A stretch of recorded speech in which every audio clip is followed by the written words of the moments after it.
So I've harvested some of my turnip greens again. I know you guys are probably getting tired of seeing these turnip greens. This is like the 4th harvest on these turnip greens. But it gives me an opportunity to talk to you about a type of harvesting called cut and come. And basically, essentially, to me, it means exactly that. You come to a plant, you cut it, you harvest whatever you want off that plant, you come back later and you reharvest regrown leaves or whatever regrows. And again, so it's cut it off and come again later and cut it off again. So that's what cut and come means to me. And in my research over the web, I've seen it done many different ways, from cutting it off completely at the base of the plant and letting it regrow, like is done with lettuce, to cutting off the outer edges of a plant, to cutting off the majority of the leaves, which is what I've done in this case. So let me take over to my turnip greens. You've seen these before. And essentially, I cut almost all the leaves off, and I did that because turnip greens take a whole lot of greens to make a mess of greens to eat, because you cook them down. Now, if this was a lettuce, I wouldn't take this much, because lettuce, I wouldn't eat that much lettuce in a short period of time, and I like to eat the vegetables fresh.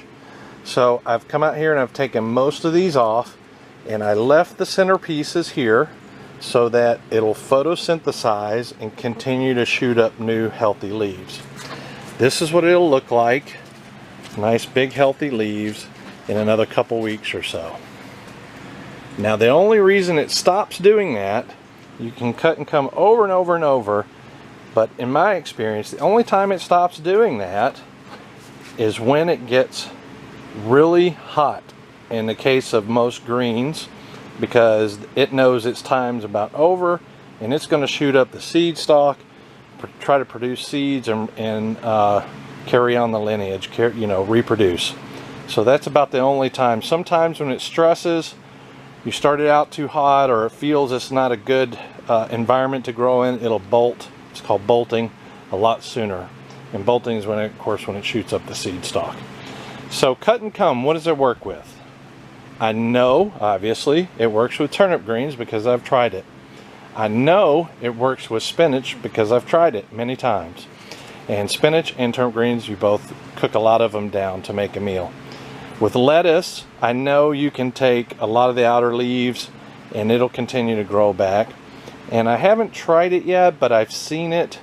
I don't remember trying it anyway, where you cut the whole thing off on a lettuce, like a leaf type lettuce, and it'll continue to grow.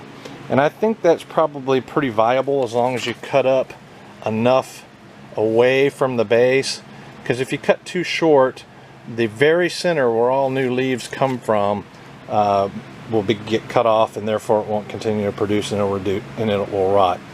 I've done that with Bok Choy. Now with Bok Choy, I've cut the outer leaves, the majority of outer leaves off, and it works real well. But I've cut them off completely and I've seen them die back. So cut and come, in my opinion, and from what I've seen, it's kind of all over the place, means any form of that. Either taking just the outer, very outer leaves, to taking a lot of the outer leaves, to taking almost all of the leaves except for a couple, to taking every bit of it. And it simply means you cut it off, you come again later, and you cut it off, and you come again later. So that's the point of that. Now, more types of vegetables I know to work. I know to work with brassicas. Like, I cut that kale absolutely completely off. It was a stub of nothingness, and now it's come back.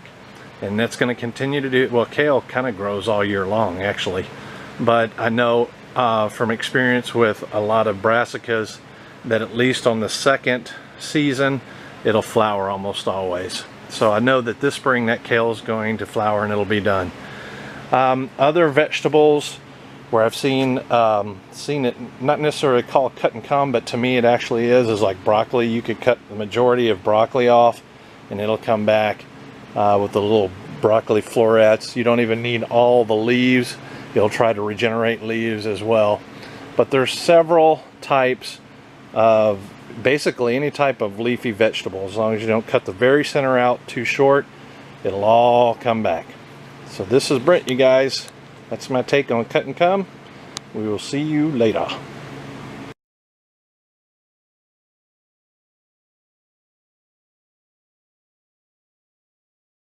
Here's another tip for you. You can kind of see that those leaves are wilty, and that's because it took me a little while to harvest it. Not very long, really, but I was other videoing and doing some other things along with taking some squash, for example. But you can take, another tip for you here is you can take and put in a bucket of water in the shade like I've done here, and watch what happens in a little while.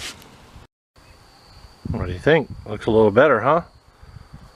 It's a couple hours later, and it certainly doesn't look any worse. I think it looks better. If you look at this one, for example, that was pretty wilty. A lot of them are pretty wilty, and they're crispy and rigid, and that is what I want prior to cooking them.